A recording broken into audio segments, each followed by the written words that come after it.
Throughout human history, people have asked a fundamental question: what truly makes a life worth living? This question echoes in philosophical texts. It whispers in quiet moments of reflection. It drives our pursuits and shapes our desires.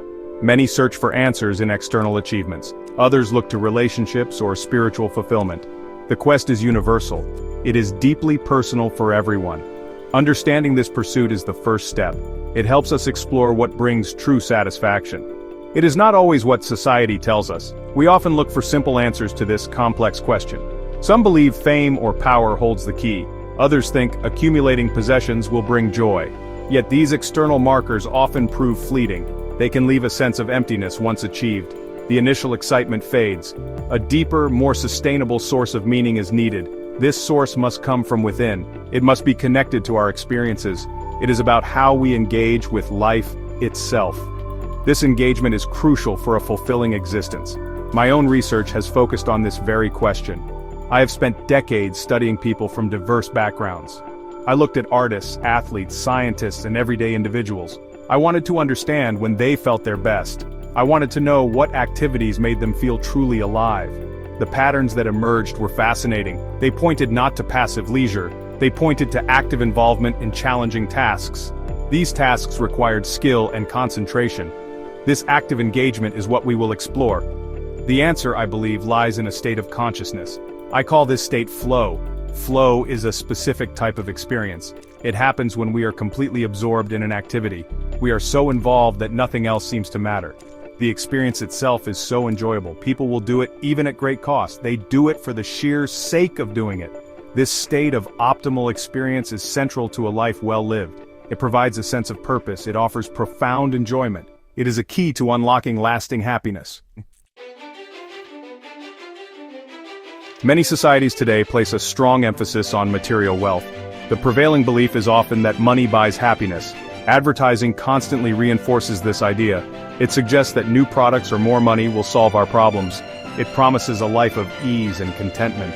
People work long hours to earn more. They dream of lottery wins. They equate financial success with overall life satisfaction. This connection seems logical on the surface. Money provides comfort and security. Surely more of it means more happiness. However, extensive research paints a more complicated picture. Once basic needs like food, shelter, and safety are met, the impact of additional income on happiness diminishes significantly. While extreme poverty certainly causes unhappiness, an abundance of wealth does not guarantee an abundance of joy. People in wealthy nations are not always happier than those in less affluent ones. Lottery winners often report returning to their previous baseline happiness levels after an initial period of elation. This suggests that our psychological well-being is not directly tied to our bank balance beyond a certain point. The pursuit of wealth can even become a source of stress and dissatisfaction. The constant pressure to earn more can lead to long working hours. This leaves less time for relationships, hobbies, or personal growth.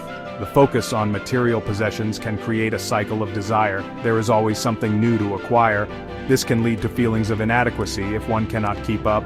Moreover, comparing one's wealth to others often results in envy and unhappiness. The hedonic treadmill effect means that as we acquire more, our expectations rise. We quickly adapt to our new level of wealth, and it no longer brings the same pleasure. Therefore, while money is undeniably important for a secure and comfortable life, it is not the ultimate source of lasting happiness or meaning. Relying on it alone to make life worth living is a flawed strategy. True satisfaction seems to come from different sources. It comes from experiences, personal growth, and deep engagement with life. These are aspects that money cannot directly purchase. Understanding this limitation is crucial. It allows us to shift our focus towards more fulfilling pursuits. It helps us seek happiness in more sustainable and meaningful ways. If money isn't the direct path to happiness, what is? My research led me to the concept of flow. Flow is a mental state. It occurs when a person is fully immersed in an activity. They feel energized focus. They experience full involvement. They enjoy the process of the activity. Think of a musician lost in a performance. Consider an athlete absorbed in a game. Picture a painter engrossed in their canvas. These individuals often describe a similar feeling. They are in the zone. This is the essence of flow. Flow is not about passive relaxation like watching television. It is an active state. It happens when we are challenged. The challenge must be appropriate for our skill level. If the task is too easy, we become bored. If it is too difficult, we become anxious. Flow occurs in that delicate balance. It is where our abilities are well matched to the opportunities for action. This balance allows us to stretch our capabilities. It encourages growth and development. It makes the activity intrinsically rewarding. The reward is the experience itself. The term flow was chosen because many people described their optimal experiences using this metaphor. They spoke of being carried along by a current. They felt as if their actions were effortless. There was a sense of things unfolding smoothly. This feeling of effortless action is a hallmark of the flow state. Despite the intense concentration required, the experience feels almost automatic. The self seems to merge with the activity. Worries and distractions fade away. There is only the present moment and the task at hand. Understanding flow is crucial for understanding what makes life truly satisfying. It is not something that happens by chance. We can actively seek out activities that promote flow. We can structure our work and leisure time to increase its likelihood. By doing so, we tap into a powerful source of intrinsic motivation. We find enjoyment in the process of living. We create a life rich in engaging experiences. This is far more sustainable than chasing external rewards. Flow offers a pathway to a more fulfilling and meaningful existence. The experience of flow has several distinct characteristics. These elements combine to create this unique state of optimal experience. First, there are clear goals and immediate feedback. You know what you need to do. You know how well you are doing it. A chess player knows the goal is to checkmate the opponent. Each move provides feedback on their strategy. A musician knows the notes to play. They hear immediately if they are in tune and on rhythm. This clarity helps to focus attention. It allows for continuous adjustment. Second, there is a deep and effortless concentration. All your attention is focused on the task. Distractions seem to disappear. You are completely absorbed in what you are doing. This intense focus is not forced. It feels natural and spontaneous. It is as if the activity itself pulls you in. This concentration allows you to perform at your best. It also makes the experience highly engaging. The everyday worries of life recede into the background. There's only the present moment and the activity. Third, there is a merging of action and awareness. Your actions feel automatic and fluid. You are not thinking about what you are doing, you are simply doing it. The distinction between self and activity blurs. You might feel like you are one with the music, the game, or the task. This loss of self-consciousness is a liberating aspect of flow. It frees you from self-doubt and criticism. It allows for uninhibited performance and creativity. This unity of experience is deeply satisfying. Finally, other common characteristics include a sense of control over the activity. There is also a transformation of time. Hours can feel like minutes, or conversely, moments can seem to stretch out. The activity becomes intrinsically rewarding. You do it for its own sake, not for some external reward. These elements together define the flow state. Recognizing them can help us identify when we are experiencing flow. It can also help us create conditions conducive to it. This makes life more enjoyable and meaningful. Section 5. Pathways to flow. Activities that engage and absorb. A wide variety of activities can induce a state of flow. It's not limited to complex or professional pursuits. The key is that the activity must offer the right balance of challenge and skill. It must also have clear goals and provide immediate feedback. Many find flow in creative arts. This includes painting, writing, sculpting, or playing a musical instrument. The act of creation itself is absorbing. Each stroke of the brush or each note played offers feedback. It guides the next action. The artist becomes lost in the process. Sports and physical activities are also common sources of flow. Think of a runner experiencing a runner's high. Consider a basketball player in the zone during a crucial game. Skiing, rock climbing, dancing, and even gardening can lead to flow. These activities demand concentration. They require skill. They provide constant feedback on performance. The physical exertion, combined with mental focus, creates a powerful sense of engagement. The challenge of mastering a movement or achieving a physical goal is highly rewarding. Work, surprisingly to some, can be a significant source of flow experiences. When work tasks are challenging but manageable, they can be deeply engaging. A surgeon performing a complex operation might experience flow. A programmer solving a difficult coding problem can also find it. Even seemingly mundane jobs can offer opportunities for flow. This happens if individuals restructure their tasks. They can set their own goals. They can seek out challenges. Finding flow in work transforms it from a chore into a source of satisfaction and growth. Play and games are classic examples of flow-inducing activities. Chess, video games, puzzles, and even engaging in hobbies like model building can lead to flow. These activities are often designed with clear rules, they have specific goals, they offer immediate feedback, they allow players to test their skills and improve over time. The intrinsic enjoyment of play makes it a natural pathway to flow. By recognizing these diverse pathways, we can consciously choose activities that are likely to bring us into this optimal state of experience, enriching our daily lives. Section 6. The Mind in Flow. Cognitive Advantages and Clarity. When an individual enters the state of flow, profound changes occur within their cognitive processes. One of the most significant benefits is heightened concentration. The mind becomes laser-focused on the task at hand. External distractions fade into insignificance. Internal chatter such as worries or self-doubt also subsides. This allows for an incredibly efficient use of mental resources. All cognitive energy is directed towards achieving the immediate goals of the activity. This deep concentration is not strenuous. Rather, it feels effortless and engaging, pulling the individual deeper into the experience. Another cognitive advantage of flow is increased mental clarity. Because the goals of the activity are clear and feedback is immediate, there is no ambiguity about what needs to be done or how well one is performing. This clarity reduces mental clutter and indecision. The mind operates with a sense of purpose and direction. Complex problems can seem simpler, solutions may appear more readily. This state of clear thinking can lead to breakthroughs in understanding or performance. It is a state where learning and skill development happen rapidly and almost unconsciously. Flow also promotes a sense of control over one's actions and the environment, at least within the context of the activity. While the challenge might be high, the individual feels that their skills are sufficient to meet it. This perceived control is empowering. It contrasts sharply with feelings of helplessness or anxiety that can arise when challenges seem overwhelming. In flow, the individual is an active agent, successfully navigating the demands of the task. This cognitive empowerment contributes significantly to the positive experience of flow and can build self-efficacy over time.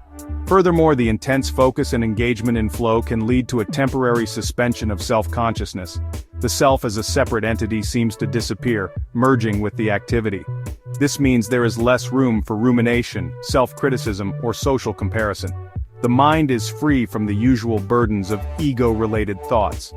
This cognitive liberation is not only pleasant, but also allows for more authentic and uninhibited action. The cognitive benefits of flow, concentration, clarity, control, and reduced self-consciousness contribute to enhanced performance and a deep sense of satisfaction. Section 7. Emotions in Harmony. The Effective Rewards of Flow. The emotional landscape during a flow experience is overwhelmingly positive. One of the primary emotional benefits is a deep sense of enjoyment and intrinsic reward. The activity itself becomes the source of pleasure. This is different from pursuing an activity for external rewards like money or praise. In flow, the joy comes from the process of engagement, the stretching of one's skills, and the immersive experience. This intrinsic motivation is powerful. It fosters a genuine love for the activity. It encourages persistent effort and continued participation. Another key emotional outcome of flow is a reduction in negative emotions. Feelings of boredom, anxiety, and frustration tend to dissipate when one is fully absorbed in a challenging and skill-appropriate task. Boredom arises when skills exceed the challenge. Anxiety occurs when the challenge overwhelms one's skills. Flow exists in the optimal channel between these two states. By finding this balance, individuals can navigate away from these negative emotional states.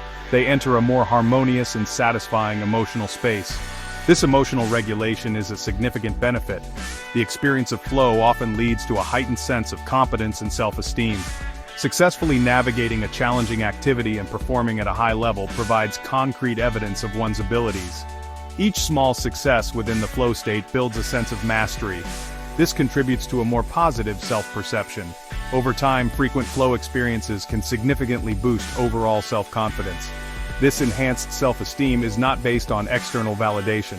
It is rooted in genuine accomplishment and personal growth. This makes it more robust and lasting. Finally, flow contributes to an overall sense of happiness and life satisfaction. Because flow experiences are so engaging and enjoyable, they become highlights in a person's life. They provide moments of profound fulfillment. Regularly engaging in activities that induce flow can transform the quality of daily existence. Life feels more meaningful and purposeful when it is filled with these optimal experiences. The cumulative effect of these positive emotional states contributes significantly to a person's overall well-being and their perception of living a good life. Section 8. Flow in Action. Evidence from Lives and Laboratories. The concept of flow is not merely theoretical, it is supported by a wealth of anecdotal evidence and systematic research. Across numerous studies, people from diverse cultures and backgrounds report remarkably similar descriptions of their optimal experiences. Artists describe being lost in their work for hours, forgetting time and even physical needs. Athletes talk about moments when the game slows down, and their performance feels effortless and perfect. Surgeons, musicians, writers, and even factory workers who restructure their jobs to create challenges report these states of deep absorption and enjoyment.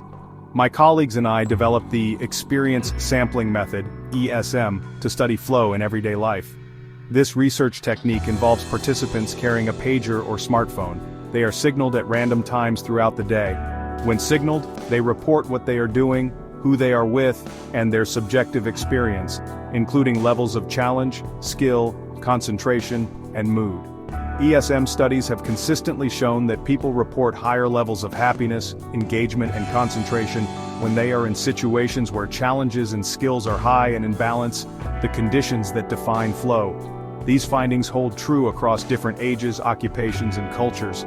For instance, research on creative individuals such as renowned composers or scientists often reveals that their most productive and satisfying work occurs during periods of intense flow. They describe being driven by an intrinsic passion for their work, losing themselves in the process of discovery or creation. Studies with students have shown that those who experience flow more frequently in their academic activities tend to have higher intrinsic motivation, learn more deeply, and achieve better academic outcomes. They find learning itself to be a rewarding experience, rather than just a means to an end. Furthermore, interventions designed to help people find more flow in their lives have shown positive results. For example, teaching individuals to identify activities that match their skills and interests, and to set clear goals and seek feedback, can increase the frequency of flow experiences. This in turn has been linked to improvements in well-being, resilience, and overall life satisfaction. The consistent findings from these varied sources, personal accounts, ESM studies, and intervention research, provide strong support for the importance of flow in achieving a fulfilling and happy life. Section 9. Cultivating Flow, a blueprint for lasting happiness. Understanding the concept of flow is the first step. The next, more crucial step is to actively cultivate it in our daily lives. This involves a conscious effort to identify and engage in activities that offer the potential for deep immersion. It begins with self-reflection. What activities truly capture your interest? When do you feel most alive and engaged? Pay attention to moments when time seems to fly by. Notice when you feel a sense of accomplishment and enjoyment from the process itself. These are clues to your personal flow triggers. Once potential flow activities are identified, the next step is to structure them for optimal experience. This means setting clear goals. These goals should be challenging but attainable. Break down larger tasks into smaller, manageable steps. This helps maintain focus and provides a sense of progress. Crucially, seek out immediate feedback. This feedback helps you adjust your actions. It keeps you engaged. It tells you whether you are on the right track. For example, a writer might set a daily word count. A musician might practice a difficult passage until it sounds right. It is also important to match challenges to your current skill level. If an activity is too easy, find ways to make it more challenging. If it is too difficult, break it down further or focus on improving the necessary skills. The goal is to operate in that sweet spot where your abilities are stretched but not overwhelmed. This often requires a willingness to step outside your comfort zone. It involves embracing learning and growth. Don't be afraid to try new things or to push your existing boundaries. This continuous development is key to sustaining flow. Ultimately, cultivating flow is about transforming the quality of our everyday experiences. It is about finding joy not just in grand achievements but in the process of living itself. By making a conscious effort to seek out challenges, hone our skills, and immerse ourselves in meaningful activities, we can significantly increase the frequency of flow in our lives. This in turn leads to greater happiness, resilience, and a profound sense of a life well lived. Understanding and actively pursuing flow provides a practical and powerful blueprint for unlocking lasting satisfaction and contentment. It puts the control of happiness back into our own hands.